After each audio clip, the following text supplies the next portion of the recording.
Ladies and gentlemen, thank you very much for being with us this evening.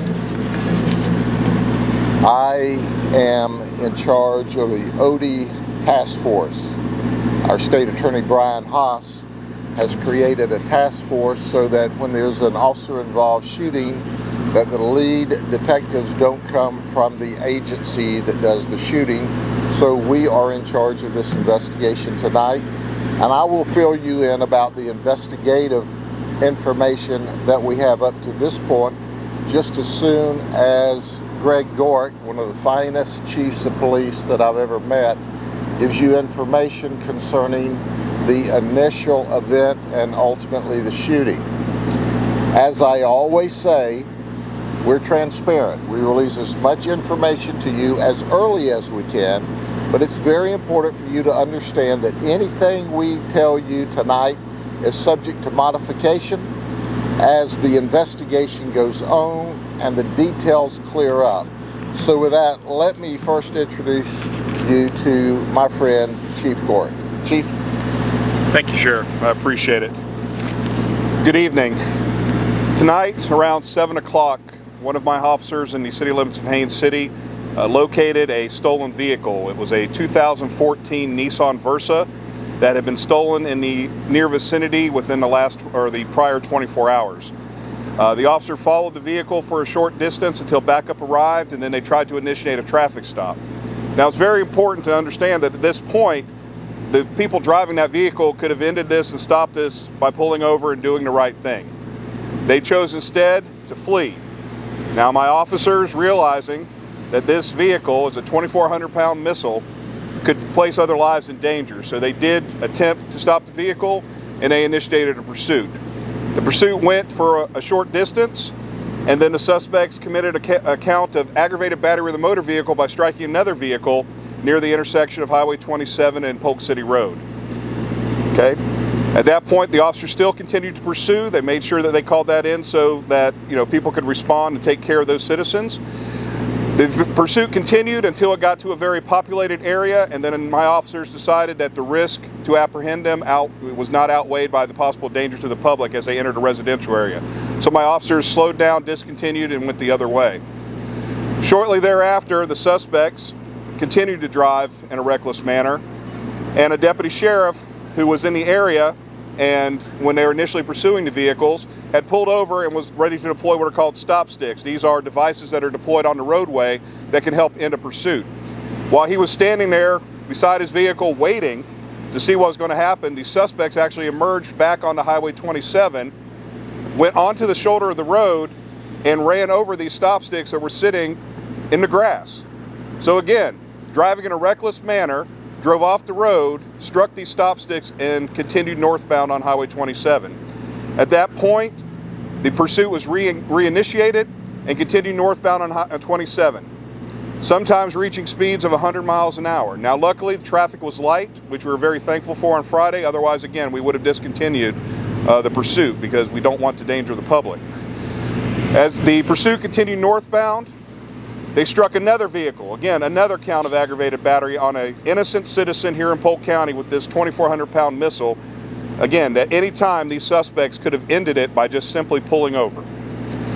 As we approached our location, my officer asked and decided to engage in what's called a PIT. That's a pursuit immobilization technique. That is a technique designed to use or to stop a vehicle and hopefully get them off of the roadway.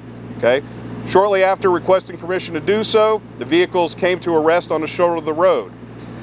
During that encounter, my officer was forced to engage in a deadly encounter with the suspect and had to fire his firearm.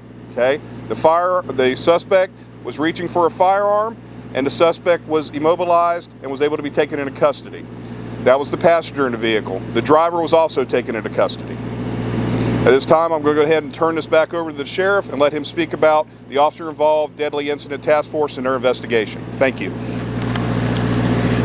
Thank you, Chief. We are going to identify for you the suspects in this investigation. Now, it's important for you to understand that the driver of the stolen vehicle was 19 years old. The passenger who was shot was 17 years old. They should be just kids, one just graduating from high school and the other maybe preparing to graduate from high school. But that's not what you have here. We see gang affiliation tattoos on the 19-year-old, and we certainly believe that he is affiliated with a gang. It's early in the investigation of his gang status. But let me introduce to you Victor Espinoza-Rodriguez. At only 19 years of age, he already has 11 felony charges, 6 misdemeanor charges, and 3 violations of probation. That includes drugs, burglary, and 1 year ago, this month, he was charged with what? Fleeing to elude law enforcement. He's a bad guy. With him was Javier Najera. He's a Hispanic male, 6 years of age. He's from Lake Hamilton. Victor is from Haines City. At only 17 years of age, he already has 4 misdemeanors, a felony, and 5 violations of probation. Our juvenile has no inclination to obey the law. When he's given a break by being placed on probation, they've had to violate him 5 different times. He has charges from drugs to resisting to battery.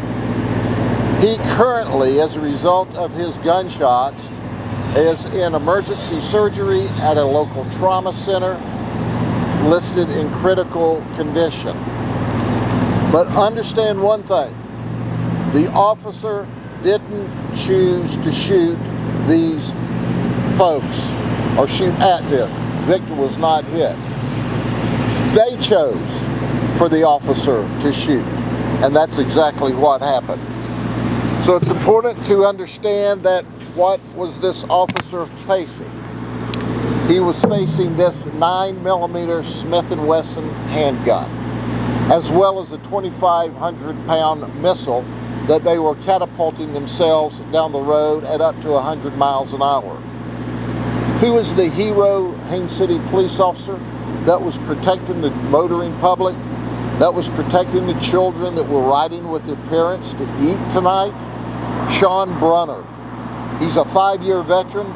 He's an exceptionally outstanding police officer.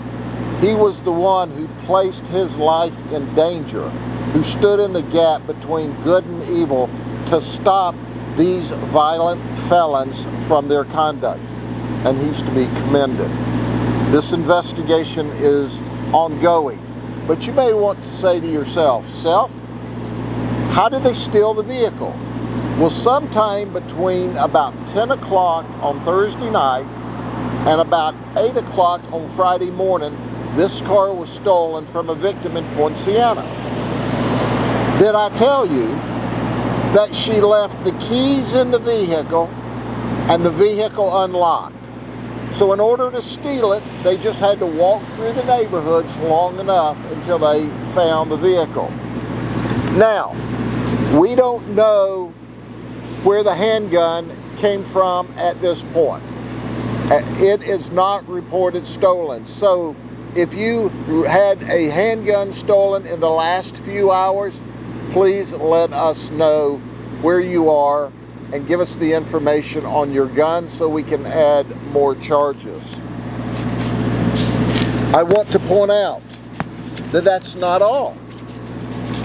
Just tonight I was watching advertisements about vote for whatever amendment to legalize marijuana, that low-level, non-violent drug. Well, guess what else we found beside the gun? We found a cannabis bong. That's right, a marijuana cannabis bong beside the 9mm. But what did we find in addition to the cannabis bong with a 9mm? We found cannabis. We found baggies so they could divide it up to sell. And we also found vape cartridges of cannabis. If anyone tells you this stuff is low level and non-violent, call them a liar to their face. It is anything but low-level and non-violent. In fact, they were preparing to, if they'd not already, sold drugs this evening. They had the marijuana. They had the marijuana to smoke. They had the bong. They had the baggies. And they had the gun.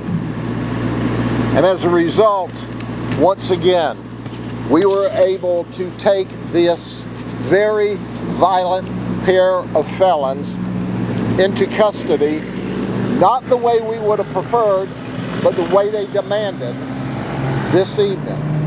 Thankfully, our hero, our Haines City police officers, and our backup deputies were not injured in the process.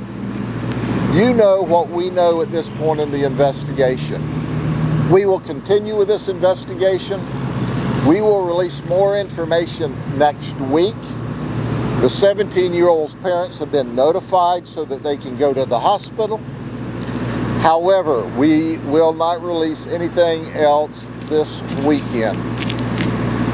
You can ask questions if you like, but quite frankly, you know just about everything that we know at this stage of the investigation. Any questions?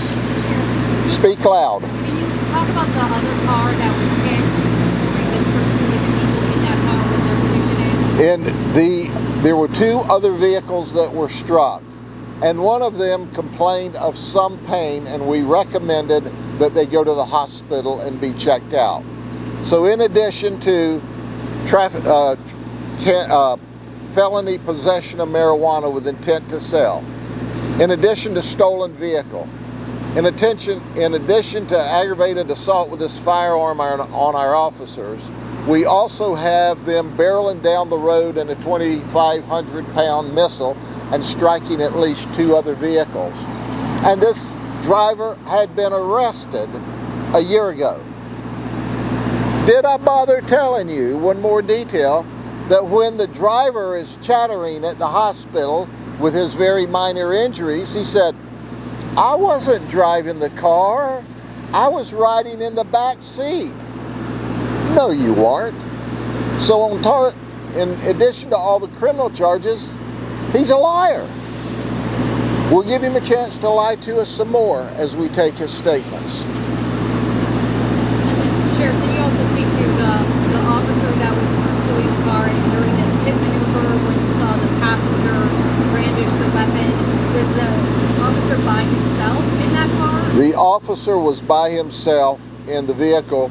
Backup units were in the immediate area. They were there within seconds of the gunshots occurring, and immediately they rendered aid to the suspect that was shot. As I close out tonight, once again, we prefer to take people into custody peacefully. However, it's important to understand, you have guns, you have cannabis, you try to hurt the innocent public and the police officers, you choose to be shot. We don't choose to shoot you. The investigation goes on. We'll release more information next week. You pretty well know everything we know.